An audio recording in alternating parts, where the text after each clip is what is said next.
Welcome po, welcome. Ikwento mo nga sa mga listeners natin, ano itong CMAC, ano ibig sabihin yan, at saka ano ang layunin ninyo. Kasi parang bago ngayon ako nakadiling ng ganyan Well, magandang gabi po sa inyong lahat.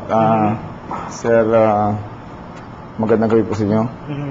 CMAC is something na kinumbine po namin yung conventional and alternatibong pamamaraan ng panggagamot. So, complementary and medical associated cooperative. This is a cooperative where you combine conventional and alternative Kooperatiba ng mga doktor at mga pasyente. At mga pasyente, Okay, linawin lang natin Kasi po, nung unang narinig kong yung complementary, kala ko libre.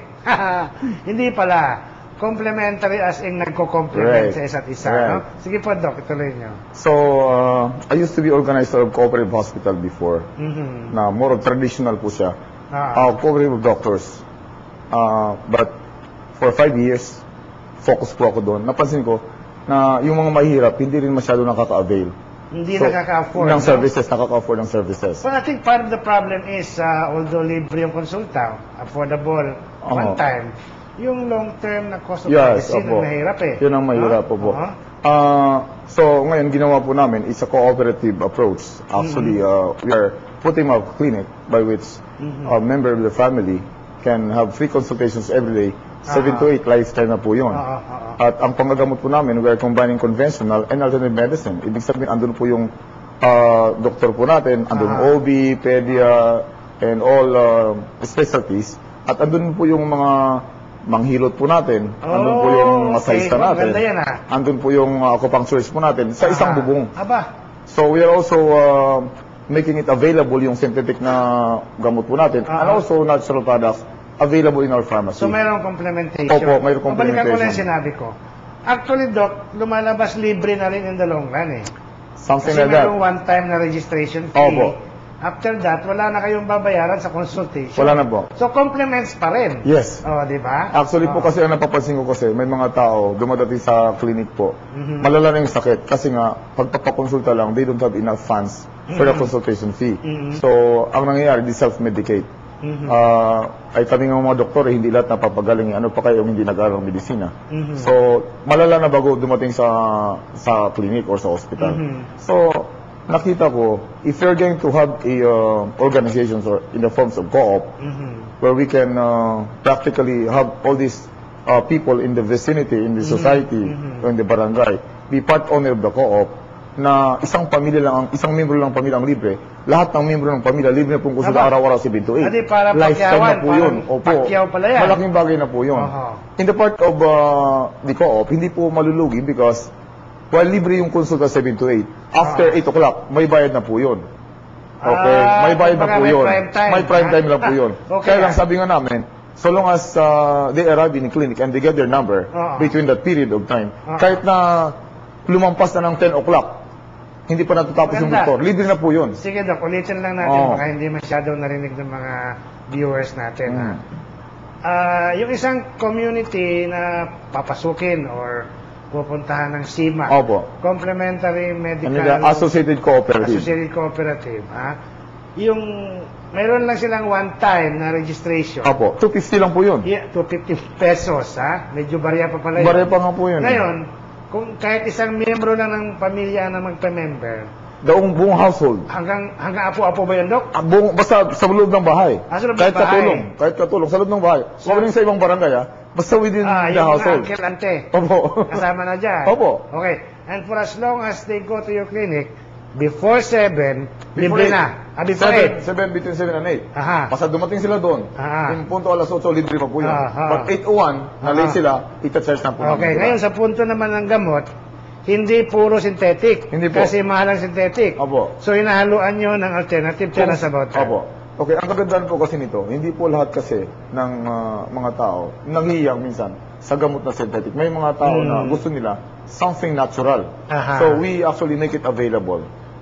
Yung mga natural mga products po natin doon sa pharmacy po natin. So, binabagayan po namin sa patient. Tinutugman yung ano bagay. Sige, Doc. And since we have also our natural medicine practitioners who are expert on this, so, nai-recommend po nila kung ano po ang babagay sa pasyente sa ganitong klaseng sakit, ang natural products ang babagay po sa kanya na mas mabilis po siyang gumaling. Alam mo, maganda ang ginagawa nyo kasi for so long, I don't know how long, no? Para tayong na mesmerize sa Western medicine, para tayong na masyadong na-engulf dyan. And Correct. parang for a long, long time, it's as if yun na lang tama. Na Correct. kahit yung sarili nating medicine, mayroon tayong sarili, di ba? Just like the Chinese, Opo. just like the Indians, mayroon tayong Right. sarili. Exactly. Lumabas na walang kwenta yung atin. Di ba? Oo. So what you're doing now, you're also reviving in a way, no? Actually, we are bringing back the people to natural. Mhm. As a matter of fact, sabi pa nga ng father of medicine, Mhm. si Hippocrates, let thy food be thy medicine. Let thy food be thy ba? medicine. Okay, ha? Okay. May Ibig modern sabihin- version yan, Opo. ha? Yung you are what you eat. Something Diba? like that. Mm. Dito po, tinuturuan namin dito sa clinic po ng CIMAC, Mhm. we are actually giving at least 5 minutes sa mga pasyente po namin to live. Actually, ang mission po kasi namin is healthy lifestyle for everyone. So, every So patient... tinuturuan nyo kung anong kakainin. Opo, actually tinuturuan po namin paano maging healthy po sila. Aha, so yung mga affordable na mga Right. mga gulay, Opo. mga malunggay dyan. Yes, opo. Sige po, go Sabi ahead. ko nga, wala namang...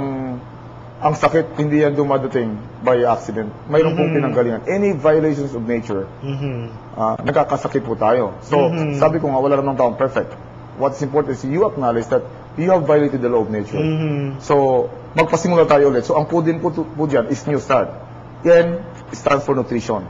Tinuturuan po natin mga tao to really have a balanced diet, tamang nutrition. Mhm. At the same time, tamang timing. Exercise, regular exercise. Mhm. Pagkatapos po, double water. Enough water, at least 8 glasses of water every day. Mhm. S, tamang tulog, sleep. Mhm. T, temperance. Actually, 5 minutes lang po namin itunuturo po ito, na-implant lang po sa tao because Mhm. the patient cannot always have the doctor. But if you know how to take good care of your health, you have actually kasama-sama yung katawan mo for the next 24 So hours. parang mas malalim ang involvement Medyo sa malalim po. pasyente, ha? Opo. Hindi katulad nung traditional practice na dadating aalis yung Right. pasyente, halos hindi mo nga kilala. Yeah, oo. So parang what you have is a form of community-based Yes. medicine. Community-based medicine. So that ang lahat ng mga membro, parang naging isang pamilya na po sila. Mhm. The intent is we want to have a clinic in every, say, barangay or every municipality. Yes, yes. So that the moment we can have 10 clinics, that's the time that we're going to set up secondary hospital. How many do you have now? Sa ngayon, nag-operate po ngayon, bale, 3 pa lang po. Alright. Ano saan Pasig, ito? Las Piñas, and Batangas. Sana ma-flash natin Opo. yung mga locations nyo, no? Apo. Ang Pasig, sa Pasig po, sa may Pinagbuhatan, Centennial 2. Sa Las Piñas po, dito sa may CAA, sa may Green Revolution. yes. At sa Las Piñas, may Tanawan po. Okay, madali bang puntahan yun? Actually, hindi po siya mahirap puntahan. Mhm. Kasi dito lang po yung sa malapit sa palengke dito sa Pasig. Aha. But since hindi pa po talaga masyadong matagal ito, but like this coming February 28, open po namin yung Caloocan. Ba, 4 na kayo? Opo. Okay.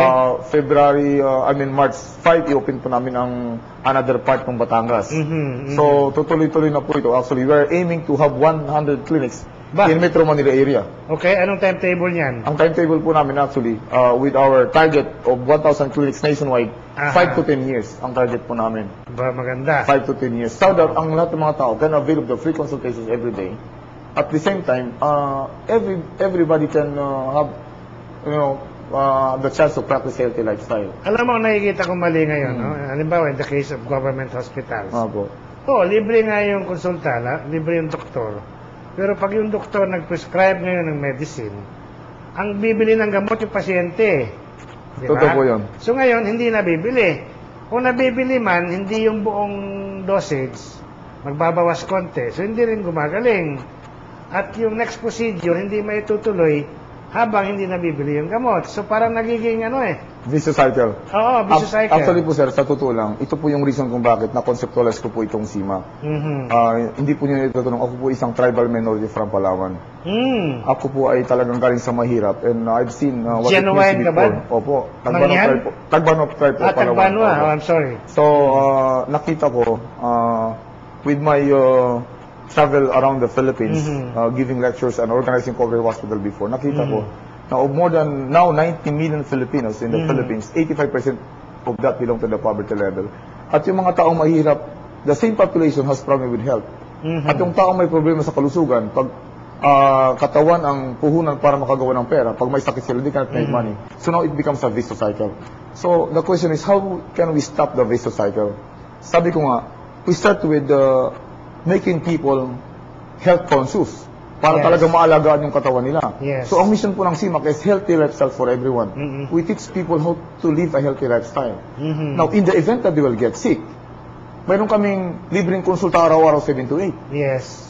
Now, with that, they have a better chance of getting healthy. You know? Correct. But we don't stop there. We create job opportunities.